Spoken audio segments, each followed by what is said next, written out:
dhammaantiin assalaamu calaykum waraxmatullaahi wabarakaatu.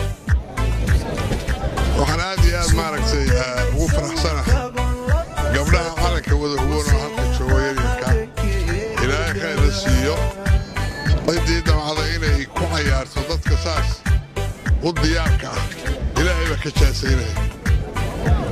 mudanayaanay marwooyin dhammaantiin waad salaaman tihiin.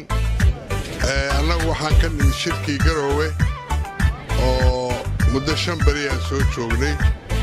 shirkaas shir khayr qabo ahaa, waxyaalo badan baa lagu daaweeyey.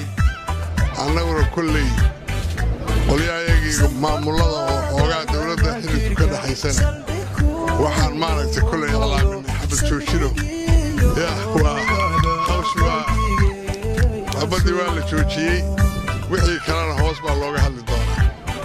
wixii annaga dhexdeenna galmudug aad iyo aad baan maaragtay ugu faraxsanahay saakin halkan joogo.